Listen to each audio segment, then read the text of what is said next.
మొదటి తిమోతి 4వ అధ్యాయము 15వ వచనాన్ని మనం చదువుదాం. ఇక్కడ రాయబడిన మాట ఏమిటి అంటే, నీ అభివృద్ధి అందరికీ తేటగా కనబడే నిమిత్తము వీటిని మనస్కరించుము, వీటి అందే సాధకము చేసుకొనుము. ఓకే, సో మొదటి తిమోతి 4వ అధ్యాయము 15వ వచనాన్ని మనము కొన్ని రోజులుగా చదువుకుంటూ వస్తున్నాం. ఈ సంవత్సరానికి మన అదే అంశముగా మనం తీసుకున్నాం. సో ఈ అంశము మన జీవితంలో ఈ సంవత్సరంలో నెరవేరాలి, అదే మన పట్టు, అదే మన యొక్క ఆ తీర్మానం. ఆ రీతిగా మనము అన్ని విషయాల్లో మనం అభివృద్ధి చెందాలి.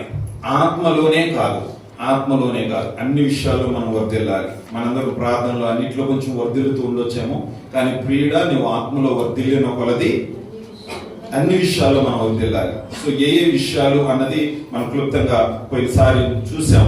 అదేంటంటే మనము భౌతికంగా, మానసికంగా, ఆత్మీయంగా, సామాజికంగా ఎదగాలి అని. ఓకే సార్, కానీ కొంతమంది ఇలా ఎదగాలి అని అన్నప్పుడు వారి మనసులో ఏముంటుంది అని అంటే,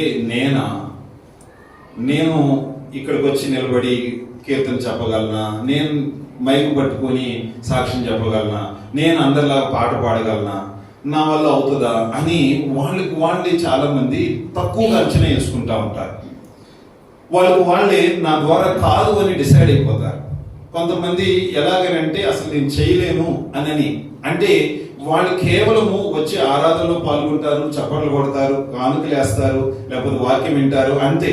కానీ వారిలో నేను ఎప్పుడు అక్కడే కూర్చుంటాను, నేను ఎప్పుడు ముందుకు రావాలి, నేను నా ద్వారా దేవునికి నేను ఏం పరిచర్య చేయగలను, ఎలా వాడబడగలను అని ఆ విధంగా వారికి ఆ ఆలోచన రాదు. ఎందుకంటే వాళ్ళే ఏమంటారు, ఐఎమ్ గుడ్ ఫర్ నథింగ్, అసలు నా వల్ల ఏ మంచి జరగదు, నేను దేనికి పనికిరాను అన్నట్లుగా ఆలోచన చేస్తారు.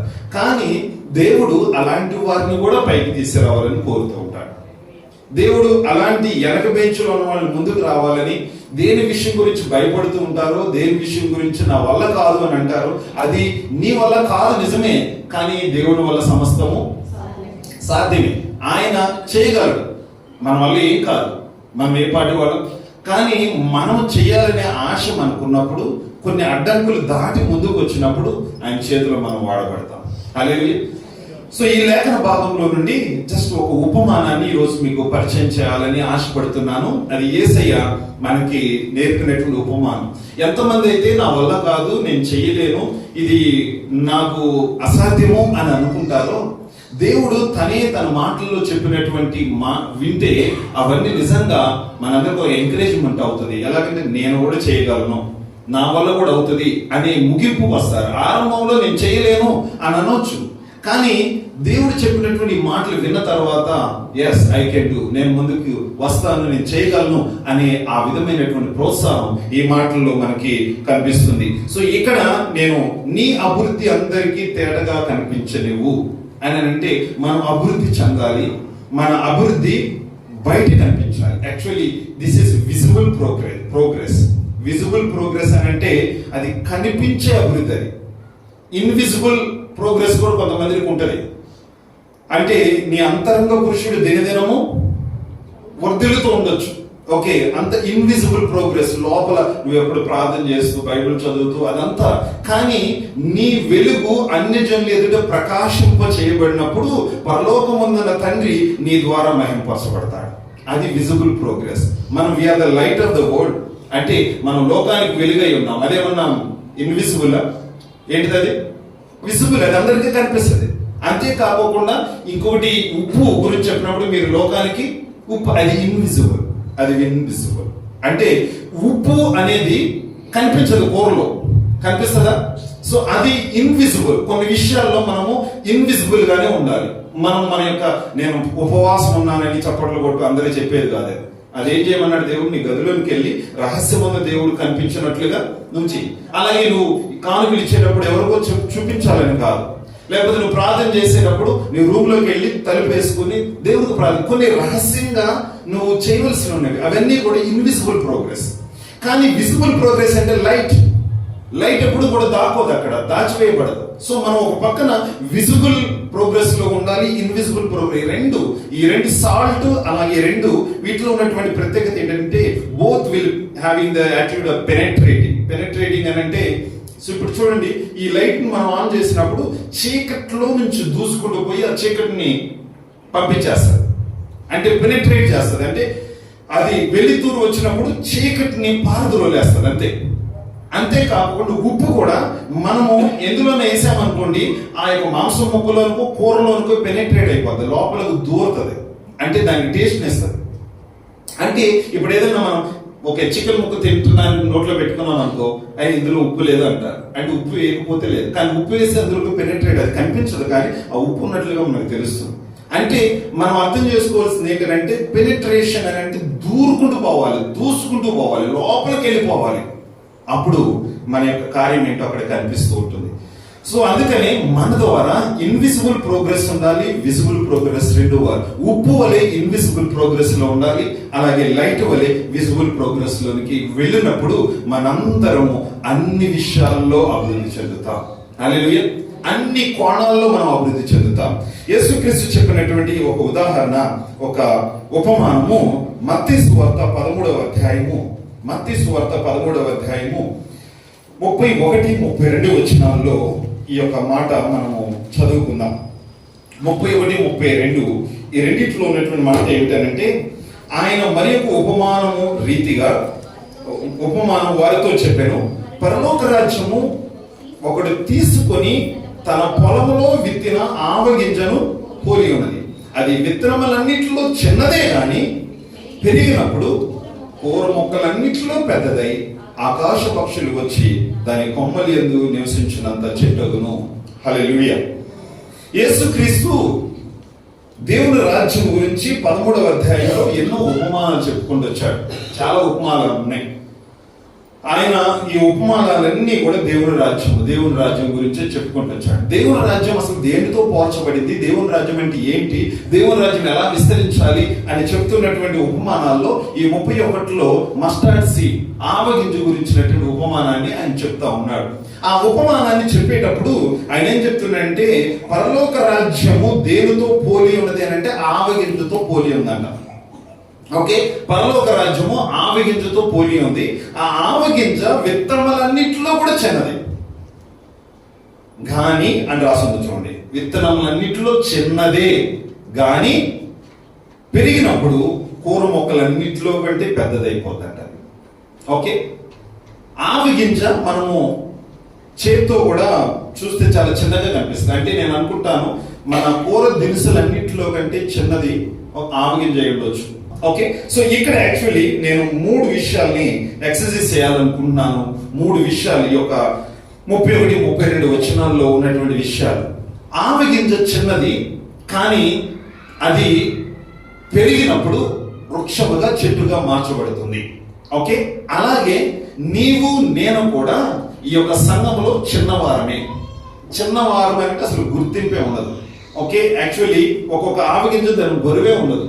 ఓకే, మనకి అనుకుంటారు 750 ఆవగింజలు అయితే 1 గ్రాము ఎంత అవుతుందంట, అంతది. సో అలాంటి చిన్న ఆవగింజే మన సంఘంలో కూడా చిన్నవారమే. మనకి ఏ విధమైనటువంటి పేరు లేదు, గుర్తింపు లేదు, మనం అందరికి కనిపించే వాళ్ళం కాదు, ఆవగింజలాగా మరుగున ఉన్నటువంటి వారమే. కానీ ఆ ఆవగింజే పెరగాలనుకున్నప్పుడు ఎలా పెరుగుతుంది అంటే మిగతా కూర మొక్కల కంటే కూడా పెద్దగా పెరుగుతుంది. హల్లెలూయా. సో ఇక్కడ నేను చెప్పాలనుకున్నటువంటి ఫస్ట్ పాయింట్ ఏంటంటే, ఇక్కడ smallest to largest you need to grow. Okay, you need to go from smallest to largest. అంటే అన్నిటికంటే చిన్నది కానీ అది అన్నిటికంటే పెద్దది. ఈ రెండింటిని మనం చూడొచ్చు, సూపర్లేటివ్ డిగ్రీస్ ఇక్కడ ఉపయోగించబడ్డాయి. అంటే విత్తనములు అన్నిట్లో చిన్నది. ఓకే, విత్తనములు అన్నిట్లో చిన్నది కానీ తర్వాత జరిగితే కూర మొక్కలన్నిట్లో పెద్దది. Okay, got it. విత్తనములు అన్నిట్లో చిన్నది కానీ కూర మొక్కలన్నిట్లో పెద్దది. అంటే we need to grow from smallest to largest. అంటే మనం చిన్నవారంగా ఉన్న దగ్గర నుంచి పెద్దవారముగా గొప్పవారంగా ఎదగాలన్నది దేవుని యొక్క ఆలోచన, దేవుని యొక్క తలంపు, దేవుని యొక్క ఉద్దేశం. మనం ఇంకా అలాగే చిన్నవారంగా ఎంతకాలం ఉంటాం, ఇంకా ఆవగింజలాగా ఎంతకాలం ఉంటాం, ఇంకా మనము వెనక దాచుకుంటూ ఎంతకాలం ఉంటాం? ఇంకా ఏబిసిడీలోనే మనం ఎంతకాలం ఉంటాం? సో మనందరం కూడా ఎదగాలి, ముందుకు రావాలి. మనందరము కూడా దేవునికి ఒక బలమైనటువంటి పాత్రగా ఉండాలి. ఓకే, సో ఇందులో ఈ 2 వచనాల్లో నేను చెప్పబోతున్నటువంటి మొట్టమొదట ఏంటంటే, size does not matter to God. అంటే పరిమాణం ఆయనకి పట్టింపు లేదు. ఓకే, అంటే మనం అనుకుంటాం నా వల్ల ఏం కాదు, నేనేం చేయలేను, నా ద్వారా అసలు జరగదు ఈ పని అన్నట్లుగా మనమే ఇన్ఫీరియర్ గా ఫీల్ అవుతాం, మనమే తగ్గించుకుంటాం. But when God looks at you, size does not matter to him. అంటే ఆ పరిమాణం, ఓకే నేను చిన్నవాడిని అని అనుకుంటాం కదా, సో అది దేవుని దృష్టికి అసలు సమస్యే కాదు. అది దేవుని దృష్టికి అది అసలు భారమైంది కానే కాదు. అది ఎందుకు అని అంటే, ఆయన అలాంటి వారి కోసం ఎదుగుతున్నాడు, ఆవగింజ కోసం ఎదుగుతున్నాడు. ఇంకా ఆయన ఆవగింజనే గొప్పగా చేయాలనుకుంటున్నాడు. హల్లెలూయా. ఆయన అసలు ఆవగింజని ఎందుకు ఉపమానంగా తీసుకున్నాడు? ఎన్నో విత్తనాలు ఉన్నాయి. అంతేకాకుండా విశ్వాసం గురించి చెప్పేటప్పుడు కూడా ఆవగింజను ఉపయోగించాడు. మీకు ఆవగింజ అంత విశ్వాసం ఉంటే ఆ కొండని వెళ్ళి సముద్రంలో పడమంటే పడిపోతుంది. అంటే ఆ కొండని ఆవగింజతో పోల్చారు చూడండి. అంటే నీకు ఇంత విశ్వాసం ఉంటే చాలు, కొండంత విశ్వాసం అవసరం లేదు, ఇంత విశ్వాసమే అది సముద్రంలో పడేస్తుంది. అంటే ఆవగింజని చాలా యేసుక్రీస్తు తన యొక్క ఉపమానాలు ఉపయోగించారు. కానీ ఇక్కడ నేనేం చెప్పాలనుకున్నానంటే, size does not matter to God. అంటే నువ్వు ఏ స్థితిలో ఉన్నా, ఏ పరిమాణంలో ఉన్నా, చిన్నవాడవైనా, చదువు లేని వాడవైనా, నువ్వు బలహీనుడైనా, ఎంతటి భయంకరమైనటువంటి లోపాలతో నువ్వు ఉన్నా, దేవుడు నిన్నే కావాలని కోరుకుంటున్నాడు. హల్లెలూయా. నువ్వు చిన్నవాడివే, నీకు తెలుసు. కానీ దేవుడు నిన్ను చూస్తున్నప్పుడు అట్లా చూడట్లేదు. ఆయన రేపు నీ భవిష్యత్తు ఇలా ఉండబోతుందని చూస్తున్నాడు. నువ్వేమో నా వల్ల కాదు, నేను ఇక్కడే కూర్చుంటాను, నా జీవితం ఇదే, నా ముగింపు ఇదే అన్నట్లుగా నువ్వు ఫ్యూచర్ గురించి ఆలోచన చేస్తావంటే, దేవుడు అది కాదు, నువ్వు చిన్నవాడివే నాకు తెలియదా, కానీ నిన్నే పెద్ద చేయాలనుకుంటున్నాను, నిన్నే నేను గొప్ప చేయాలనుకుంటున్నాను, నీ ద్వారానే నా కార్యాన్ని నేను చేయాలనుకుంటున్నానని దేవుడు కోరుకుంటున్నప్పుడు ఆయన చేతుల్లో మనం వస్తే మనం పెద్ద వృక్షంగా మార్చబడతాం. బైబిల్లో చాలా మంది దేవుడు కోరుకుంటున్నప్పుడు, అయ్యా నేను చిన్నవాడిని, నా వల్ల కాదు అని చెప్పిన వారిని బలవంతంగా చెవులు మెలేసి చేతులు పట్టుకొని లాక్కుండి వెళ్ళి మరలా ఆ పరిచయం దేవుడు అప్పగించాడు. అంటే మనం అనుకుంటాం మన వల్ల కాదు అని. చూడండి, నేను కొన్ని ఉదాహరణలు చెప్తాను.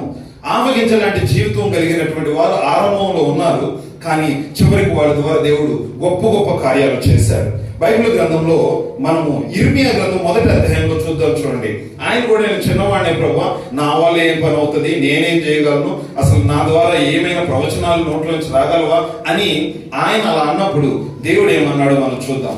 1వ అధ్యాయము 5వ వచనం. ఓకే, 4. యెహోవాకు నాకు ప్రత్యక్షమేలా సెలవిచ్చిన, గర్భములో నేను నిన్ను రూపింపక మునిపే నిన్ను ఎరిగితిని, నీవు గర్భము నుండి బయలుపడక మునిపే నేను నిన్ను ప్రతిష్ఠించి తిని, జనములకు ప్రవక్తగా నిన్ను.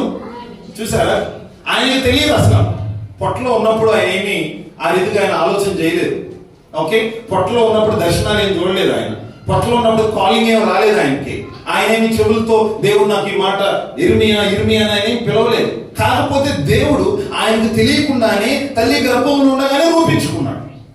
రూపించుకొని ఆయన చిన్న వయసులో ఉన్నప్పుడే నేను ప్రవక్తగా నియమిస్తున్నాను, నువ్వు రావాలి అని దేవుడు ఆయనకు ఒక పిలుపునిచ్చాడు. ఇక్కడ చూడండి, ఆయనకు ఒక పిలుపు, ఆయన దగ్గరికి ఆ విధమైనటువంటి పిలుపు వచ్చినప్పుడు, జనములకు ప్రవక్తగా నేను నియమిస్తున్నాను అని వచ్చినప్పుడు 6వ వచనం చూడండి, ఆవగింజ ఎట్లా కనిపిస్తుంది ఇక్కడ.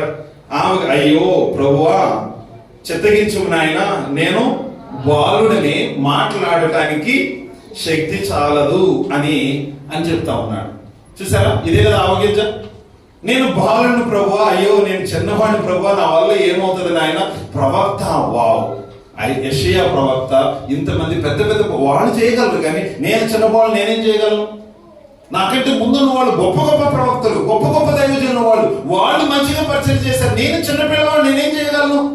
నాకు అసలు మాట్లాడటమే రాదు కదా, నాకు ఏ విధమైన యోగ్యతలు లేవు కదా, అసలు నాకు ఏ విధమైనటువంటి జ్ఞానం లేదు కదా, నేను ఎలా చేయగలను అని అంటే దేవుడు అట్లా వదిలేశాడా?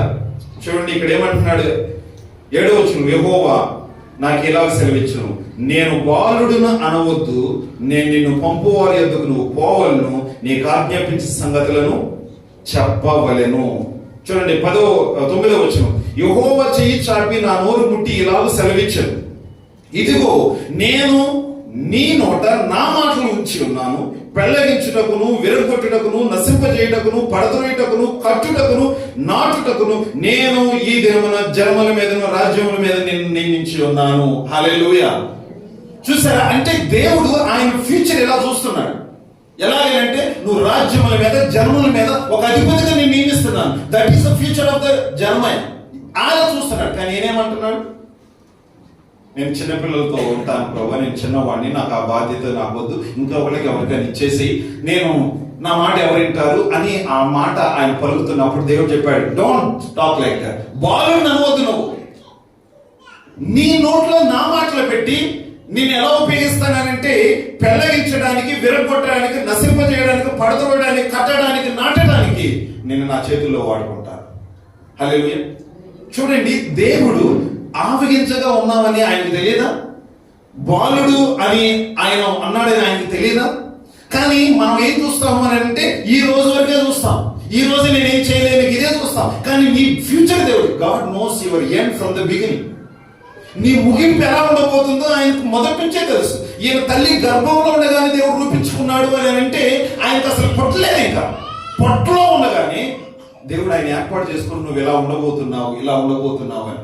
కానీ చాలా సార్లు ఇర్మియాలాగా మనం కూడా నేను ఆపగించను ప్రభువా, నేను చిన్నవాడిని ప్రభువా, నా వల్ల ఏమవుతుంది నాయన, నేనేం చేయలేను అన్నట్లుగా మనమే కొన్నిసార్లు ఎక్స్క్యూజెస్ చెప్పుకుంటాం, సాగులు చెప్పుకుంటా ఉంటాం. కానీ దేవుడు ఇక్కడ కూర్చున్నటువంటి మనలందరినీ, ఆవేశించుకున్న నిన్ను, మాట్లాడటం రాని నిన్ను, చిన్నవాడివే నిన్ను, బాలుడుగా నిన్ను, నీకు ఏ విధమైన యోగ్యత జ్ఞానం లేని నిన్ను దేవుడు రేపు మనుషులకు, దేవునికి గొప్ప పాత్రగా వాడుకోవాలనుకుంటున్నాడు. హల్లెలూయా. నీ ద్వారా చిన్న కార్యాలు కాదంట ఆయన చేసేది. ఈయన చిన్నవాడు కదని ఎంతవరకు చిన్న కార్యాలు కాదంట. ఎలాంటి కార్యాలు? గొప్ప కార్యాలు. From smallest to largest. ఈయన చిన్న బాలుడే, కానీ ఆయన ద్వారా చేసేది గొప్ప కార్యాలు. నేను ఈ దినమున జనముల మీదను, రాజ్యముల మీదను, ఏదో ఊరి మీదో లేకపోతే ఒక పట్టణం మీద, రాజ్యాల మీదే దేవుడు ఆయన్ని అధికారిగా నియమించాలని కోరుకుంటున్నాడు. ప్రియమైన దేవుని బిడ్డలారా, size does not matter to God. Childhood does not matter to God. Disqualifications does not matter to God. Whatever you lack, God will fill it. నీకు ఏది లోపం ఉందో దేవుడు ఆయన నింపుతాడు. ఇక్కడ ఏమంటున్నాడు అంటే నాకు మాటలు రాలేదనంటే ఏమంటున్నాడు ఆయన? ఏమని చెప్తున్నాడు ఇక్కడ దేవుడు? ఇదిగో నేను నీ నోట నా మాటలు ఉంచుతాను. నీకు మాట్లాడటం రాలేదు, అది నాకు తెలుసు.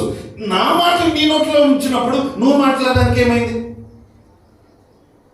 ఆలోచన చేయండి. ఎప్పుడైనా మనం ఈ రీతిగా ఇర్మియాలాగా నాకేం రాదు ప్రభు, అసలు నాకు పాట పాడటం కూడా రాదు, ప్రార్థన చేయటం కూడా రాదు, నాకు అసలు అందరి ముందు నిలబడి మైక్ పట్టుకుంటే వణుకు వస్తుంది, నేను ఏం చేయలేను, సంఘంలో అయితే నేను అలా వచ్చి పాల్గొంటాను. ఎంతకాలం ఆవగించలాగా ఉంటావు? ఎప్పుడు చెట్టులాగా మారుతావు? ఎప్పుడు ఫలాలు ఇస్తావు? ఎప్పుడు ఇతరులకు ఆశీర్వాదకరంగా ఉంటావు? అందుకని God is talking to you this afternoon. దేవుడు ఏం చెప్తున్నాడు అంటే నువ్వు ఆవగింజగా ఉండటానికి వీల్లేదు. హల్లెలూయా. నువ్వు చిన్నవాడిగా ఉండడానికి వీల్లేదు. నీవు నీ జీవితంలో నీ లోపాలు దేవుడికి చెప్పేటట్లుగా నీవు జీవించడానికి వీల్లేదు. నేను ఐఎమ్ గుడ్ ఫర్ నథింగ్ అని చెప్పడానికి వీల్లేదు. దేవుడు చెప్తున్నాడు నీ నోట్లో నా మాటలు ఉంచి నేను నిలబెట్టి బలపరచు వాడుకుంటాను. Unity come up higher. ఇక్కడ చూడండి, ఇంకొక వ్యక్తి నేను మీకు చూపిస్తాను. మొదటి దినవృత్తాంతములు 29వ అధ్యాయము 1వ వచనం. 29వ అధ్యాయము 1వ వచనం. ఈయన కూడా చాలా చిన్నవాడే, కానీ దేవుడు తన ద్వారా గొప్ప కార్యాలు చేశాడు. తర్వాత రాజైన దావీదు సర్వ సమాజముతో ఇలాగ సెలవిచ్చాడు, దేవుడు కోరుకొనిన నా కుమారుడైన సొలొమోను ఇంకా లేత ప్రాయము గల బాలుడై ఉన్నాడు. కట్టబో ఆలయము మనుషునికి కాదు, దేవుడికి యెహోవాకే కనుక ఈ పని బహు గొప్పది. చూసారా ఆయన భవిష్యత్తు ఎట్లా ఉందో తెలుసా? ఈయన లేత ప్రాయంలో ఉన్నాడు సొలొమోను, కానీ ఆయన రేపు ఆయన చేతుల ద్వారానే మందిరం కట్టబడాలి. అదేమో గొప్ప పని, అది చాలా గ్రేట్ వర్క్. అంటే అసలు ఆ పని ఆయన వయసుకి, ఆయన యొక్క జ్ఞానానికి మించిన పని. కానీ లేత ప్రాయంలో ఉన్నాడు, కానీ దేవుడు ఏం చెప్తున్నాడు? సొలొమోను దేవునికి మందిరం కట్టాలి. వయసు ఏమో లేత ప్రాయంగా ఉంది, పని మాత్రం గొప్పది, బహు గొప్ప పని ఆయన చేయాలి. సో ఇప్పుడు ఈ పరిస్థితుల్లో ఆయన కూడా నా వల్ల ఏమవుతుంది, నేనేం చేయగలను, నాతో ఏమవుతుంది అన్నట్లుగా ఆయన భావించవచ్చు. కానీ సొలొమోను యిర్మీయా అలాగా అట్లా చెప్పలేదు. ఆయన ఏం చెప్తున్నాడో తెలుసా? చూడండి, మనము మొదటి రాజులు 3వ అధ్యాయము 7వ వచనం నుంచి మనం చదివితే, ఆయనే ప్రభువా నాకు ఈ చిన్న వయసే గాని నేను ఈ కార్యాలు చేయాలంటే నీ సహాయం కావాలని దేవునికి ప్రార్థన చేస్తాను. 3వ అధ్యాయము 7వ వచనంలో ఉన్నటువంటి మాట మనము, నీవు నా తండ్రి అయిన దావీదునకు బదులుగా నీ దాసుడనైన నన్ను రాజుగా నియమించి ఉన్నావు. అయితే నేను బాలుడను, కార్యములు జరుపుటకు నాకు బుద్ధి చాలదు. నీ దాసుడనైన నేను నీవు కోరుకున్న ఈ జనుల మధ్య ఉన్నాను. వారు విస్తరించి ఉన్నందున వారిని లెక్కపెట్టుటయు వారి విశాల దేశమును తనిఖీ చేయుటయు అసాధ్యము. యాక్చువల్లీ ఈవెన్ ముందుకి మనము చదివితే దేవునికి ఆయన చేస్తున్నటువంటి ప్రార్థన ఏంటి అని అంటే, ఇక్కడ 11వ వచనంలో దేవుడు అతనికి ఎలా సెలవించింది, దీర్ఘాయువునైనను ఐశ్వర్యమును నీ శత్రువుల ప్రాణమైన అడక న్యాయమును గ్రహించుటకు వివేకం అనుగ్రహించమని అడుగుతూ, కాబట్టి నీకు అన్ని కూడా నేను ఇస్తున్నాను అని దేవుడు ఆయన ఆస్వాదించాడు. ఓకే, నేను ఇక్కడ ఏం చెప్పాలనుకున్నాను, యిర్మీయా యొక్క పరిస్థితి వేరు, ఇక్కడ సొలొమోను యొక్క పరిస్థితి వేరు. ఓకే, యిర్మీయా ఏమో సాకులు చెప్తా ఉన్నాడు, నా వల్ల కాదు ప్రభువా, నేను ఏ పాటి వాడిని అని. కానీ ఇక్కడ లేత ప్రాయంలో ఉన్నా కానీ ఆయనకు బాధ్యత అప్పచెప్పబడింది. Okay, next, you are the king Solomon, నువ్వు రాజువి, అంతేకాదు న్యాయం చేయాలి, పరిపాలించాలి, నీ ద్వారా నీ చేతులతో మందిరం కట్టబడాలి అని అన్నప్పుడు, నా ద్వారా ఏమవుతుంది ప్రభు అని సొలొమోను ఆ యొక్క లైఫ్ లో మనం ఇలాంటి మాటలు చూస్తున్నామా? లేదు. ప్రభువా, ఆ పని నాకు అప్పచెప్పావు కాబట్టి నాకు కావలసిన జ్ఞానాన్ని ఇవ్వు. హల్లెలూయా. నాకు కావలసినటువంటి జ్ఞానం అనుగ్రహించు, ఆ పని నేను చేయగలను. It's like a challenge. చూడండి, ఆవగింజే కానీ ఆవగింజలాగా ఉండాలనుకోవట్లేదు ఆయన. ఆయన ఏమన్నాడు తెలుసా? ప్రభువా, ఈ పని చేయటం అసాధ్యమే, ఇది గొప్ప కార్యమే, ఇది నా వల్ల కానిదే. నీ జనులకు న్యాయం తీర్చడం కానీ, వీళ్ళకి నేను పరిపాలన చేయటం కానీ నా వయసులో అది నా వయసుకు మించింది. అయినా కానీ నేను చేస్తా, కాకపోతే నీ జ్ఞానం నాకు కావాలి. హల్లెలూయా. చూడండి ఎంత గొప్పగా సవాలుగా ఉందో. ఈ రెండు కాంట్రాడిక్టరీ. జెరమీయా మాట్లాడుతుంది వేరు, ఇక్కడ సొలొమోను మాట్లాడుతుంది వేరు. సో అందుకని సొలొమోను లాగా ప్రభువా నాకు చేయాలని ఉంది, నీవు ఇచ్చిన బాధ్యత నిర్వర్తించాలని ఉంది, కానీ నాకు చేయడానికి ఆ జ్ఞానం లేదు. నీ జ్ఞానం ఇస్తే నేను చేస్తా. This is what we need to have. అది మనకు కావాలి. అలాంటి పౌరుషంతో ప్రభువా నేను ఈ పని చేయగలను, నువ్వు నాకు జ్ఞానం ఇస్తే నేను చేయగలను అని ఆ విధమైనటువంటి మనసు మనం కలిగి ఉండాలి. మనందరం లేఖప్రాయం కలిగిన వారు, గొప్ప గొప్ప అనుభవాల నుంచి వచ్చిన వాళ్ళం కాదు, మనకేదో పెద్ద పెద్ద జ్ఞానం కలిగిన వారం కాదు. అసలు మనకు పుట్టుకతో ఏ జ్ఞానం లేనటువంటి వారు, మనం ఎక్కడ పల్లెటూరులో జరిగినటువంటి వారు, కొంతమంది స్కూల్ కూడా వెళ్ళలేనటువంటి వారు, ఏ విధంగా ఎలా మాట్లాడాలో తెలియదు, ఏ విధంగా ప్రవర్తించాలో తెలియదు, మనం అన్నిటిలో శూన్యం, zero. But God wants to make you A hero. నువ్వు జీరోవే, కానీ నువ్వు ఎప్పుడు వరకైతే ఆవగింజలాగా అనుకుంటావో నువ్వు జీరోగానే ఉంటావు. కానీ ఎప్పుడైతే దేవుని ఉద్దేశాన్ని ఎరిగి, నేను అలా నీ ఉద్దేశంలో నడవాలి ప్రభువా, నువ్వు చెప్పిన పని నేను చేయాలనుకుంటే you will become a hero. దేవుడు ఆ రీతిగా దేవుడు నిన్ను పైకి తీసుకురావాలనుకున్నాడు. ఈయన్ని ఎలాగ దేవుడు ఆశీర్వదించాడు అని అంటే, చూడండి, ఈయన ఒక చిన్న లేత ప్రాయంలో ఉన్నవాడు కదా. ఇది చూడండి, నేను ఈ మాట చూపిస్తాను. 4వ అధ్యాయంలో 29వ వచనం చూస్తే, సొలొమోనుకి దేవుడు జ్ఞానం ఇచ్చాడు. అంతేకాకుండా 30వ వచనంలో సొలొమోను కలిగిన జ్ఞానము తూర్పు దేశంలో జ్ఞానం కంటే, ఐగుప్తులో జ్ఞానం కంటే కూడా చిన్నదా? లేదు. From smallest to largest. చిన్న లేత ప్రాయం నుంచి ఆయనకి ఎంత జ్ఞానం అని అంటే, అక్కడ తూర్పు దేశస్తుల జ్ఞానము ఐగుప్తులో ఉన్న జ్ఞానం అంతటికంటే actually he was the wisest king on the face of the earth during his time. ఆయన సమయంలో జ్ఞానం కలిగిన గొప్ప వ్యక్తిగా, ఆయన అంత జ్ఞానం కలిగినటువంటి వాడు. చిన్నవాడే కానీ అంతగా ఎదిగాడు. అంతేకాకుండా ఆయన పని చూస్తే 32వ వచనంలో 3000 సామెతలు రాశాడు, 1005 కీర్తనలు ఆయన రాశాడు. చూసారా, జ్ఞానం లేనివాడు. ఇప్పుడు కీర్తనలన్నీ కూడా మనం చదువుతాం, అలాంటి సామెతలు. అది ఎక్కడి నుంచి వచ్చిందని అంటే లేత ప్రాయంలో ఉన్నటువంటి సొలొమోను నుంచే. అంతేకాదు, లాస్ట్ లో 34వ వచనం చూడండి, అతడు జ్ఞానపు మాటలు తెలుసుకున్నట్టుకై అతని జ్ఞానమును గూర్చి వినిన భూపతులందరిలో నుండి, జనులందరిలో నుండి మనుషులు సొలొమోను వద్దకు వస్తున్నారంట. సొలొమోను దగ్గర అంటే యాక్చువల్లీ ఎక్కడ బెల్లం ఉంటుంది అక్కడ ఏముంటాయి. ఇప్పుడు ఈయన బెల్లం అయిపోయాడు ప్రపంచానంతటికి. ఈయన దగ్గరకు అన్ని ఏగలు, అన్ని భూపతులు, రాజులు అందరూ వచ్చి నీ జ్ఞానం కావాలని ఆయన దగ్గర జ్ఞానాన్ని సంపాదించడానికి వస్తున్నారు. షేబారాన్ని కూడా పనిగట్టుకొని వచ్చేసింది ఆయన గురించి జ్ఞానం వినడానికి. నేనేం చెప్పాలనుకున్నానంటే ఆయన ఒకరోజు ఆవగించగానే ఉన్నాడు, లేత ప్రాయంలోనే ఉన్నాడు, ఆయనకి ఏ జ్ఞానం లేదు, ఏ బుద్ధి లేదు. But when he understood that this is the God's plan for me, నేను అదే మార్గంలో వెళ్తా, అది నెరవేర్చాలంటే ప్రభు నీ యొక్క జ్ఞానం నాకు కావాలి, నీ సహాయం కావాలి, నువ్వు లేకపోతే, నీ సహాయం లేకపోతే నేనేమి చేయలేను అని దేవుని మీద ఆధారపడినప్పుడు దేవుడు ఆయన ఉన్నతమైన స్థితిలో నిలబెట్టాడు. So what I want to tell you, ఏం చెప్పాలనుకుంటున్నానంటే ఆహ్వానించలాగా నేను చిన్నవాడిని అనుకోవద్దు. Size does not matter to God.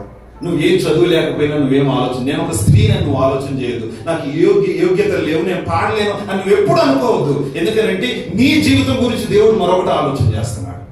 నీ జీవితం గురించి దేవుడు గొప్పగా ఆలోచన చేస్తున్నాడు. నువ్వు స్మాలెస్ట్ నుంచి గ్రేటెస్ట్ లోకి రావాలని ఆయన ఆలోచన చేస్తున్నాడు. కానీ నువ్వు ఆయన తలంపులకి అలైన్మెంట్ అవ్వకపోతే, ఆయన తలంపులకి రూపంలో నువ్వు రాకపోతే నువ్వు అక్కడే ఉండిపోతావు. అందుకనే మనము దేవుని యొక్క కృపలో ముందుకు రావాలి. ఇంకొక వ్యక్తిని నేను చూపిస్తాను. ఇంకొక వ్యక్తిని, ఓకే చిన్నవాళ్ళు కాదు, వీళ్ళు పెద్దోళ్ళే, పెద్దోళ్ళు కూడా సాకులు చెప్తా ఉంటారు, నా వల్ల కాదు, నేనేం చేయలేను, నేనే పాటి వాడిని అన్నట్లుగా. సో వీళ్ళ గురించి, వీళ్ళు కూడా ఆవగించలాగా చెప్పే వారి గురించి దేవుడు ఏం చెప్తున్నానంటే నిర్గమకాండం 4వ అధ్యాయము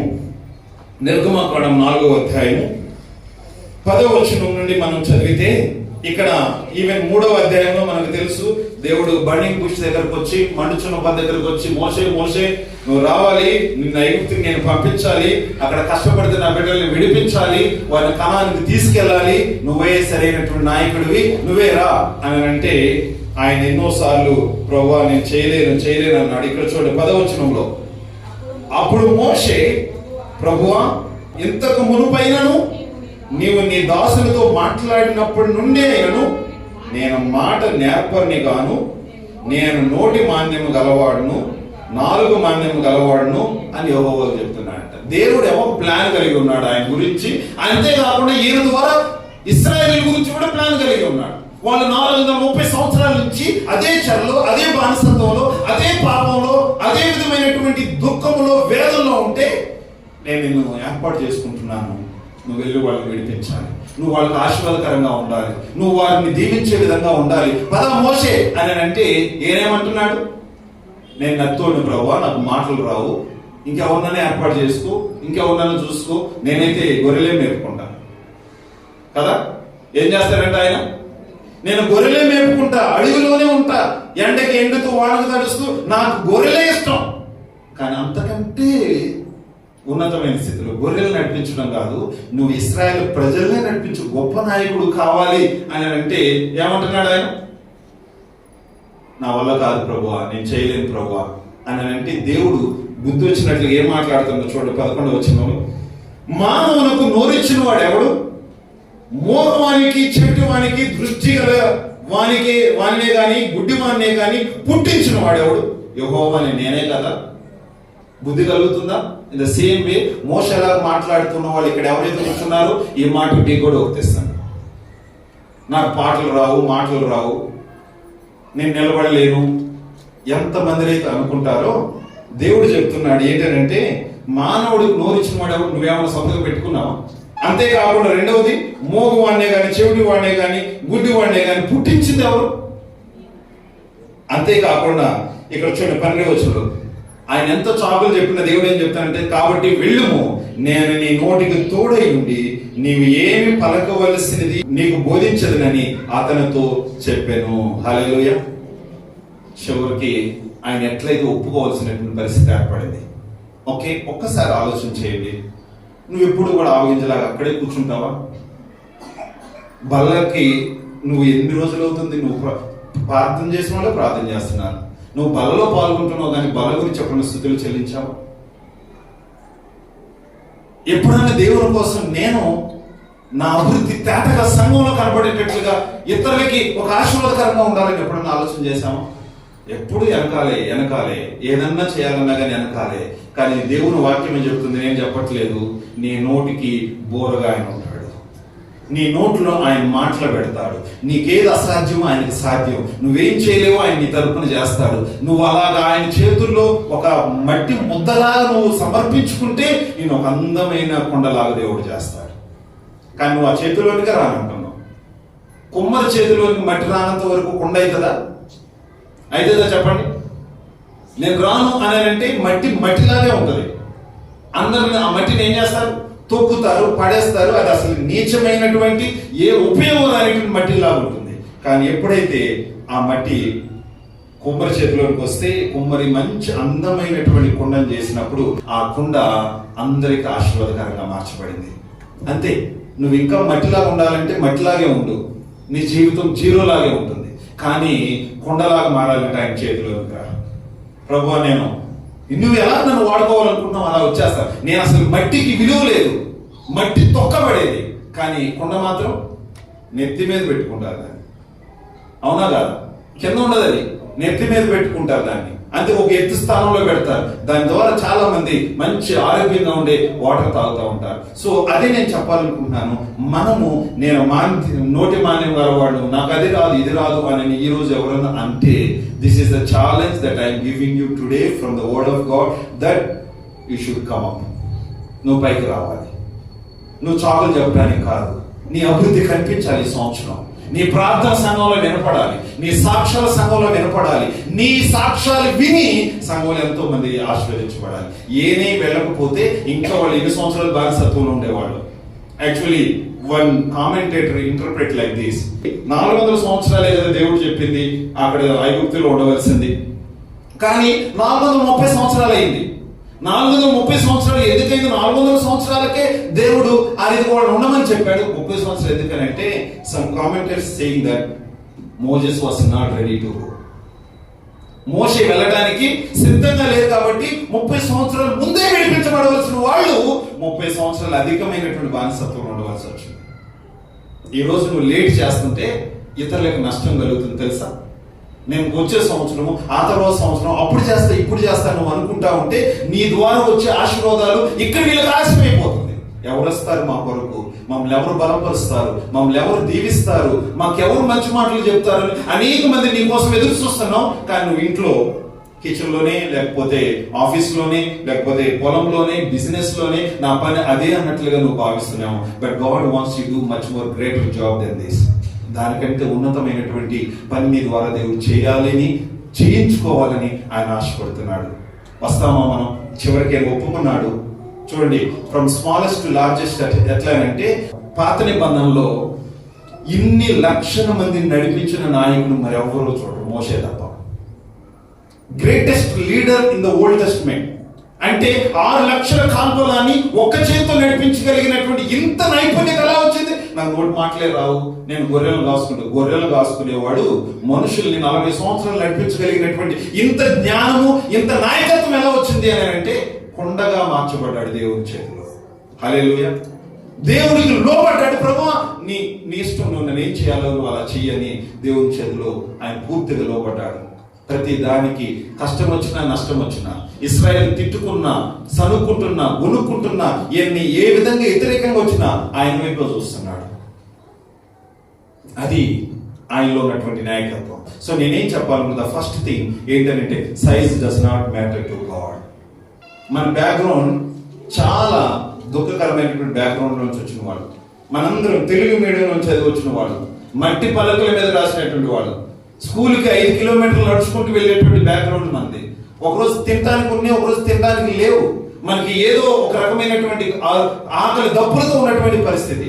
ఇలాంటి పరిస్థితుల్లో నుండి దేవుడు మనల్ని నిలబెట్టాడు. యేసుక్రీస్తు 12 మంది శిష్యుల్లో ఐఏఎస్ ఆఫీసర్స్ ఎవరైనా ఉన్నారా? నీ శ్వాసం వచ్చి చేపలు పట్టే వృత్తి వాళ్ళది, అంతే. కానీ వాళ్ళని దేవుడు ఎంతగా చేశాడో తెలుసా? గొప్ప అపోస్తలు ఎలాగంటే లోకాన్ని తల్లకిందులు చేసి అపోస్తలుగా చేశాడు. అంతేకాకుండా జ్ఞానం లేనటువంటి పేతురు బైబిల్లో 2 పుస్తకాలు రాశాడు. చూడండి, 1 పేతురు, 2 పేతురు. జ్ఞానం లేనటువంటి యోహాను 5 పుస్తకాలు రాశాడు బైబిల్లో. Smallest to largest. నీ ద్వారా దేవుడు ఏ కార్యాలు చేయాలనుకుంటున్నాడో just know the will of God. దేవుని యొక్క చింత మీద తెలుసుకో. ఆవగింజగా కాదు మనం ఉండవలసింది, ఆ విధంగా మన జీవితాలను అలా గడపటం కాదు. You need to grow this year. నువ్వు ఈ సంవత్సరము ఎదగాలని దేవుడు కోరుకుంటున్నాడు.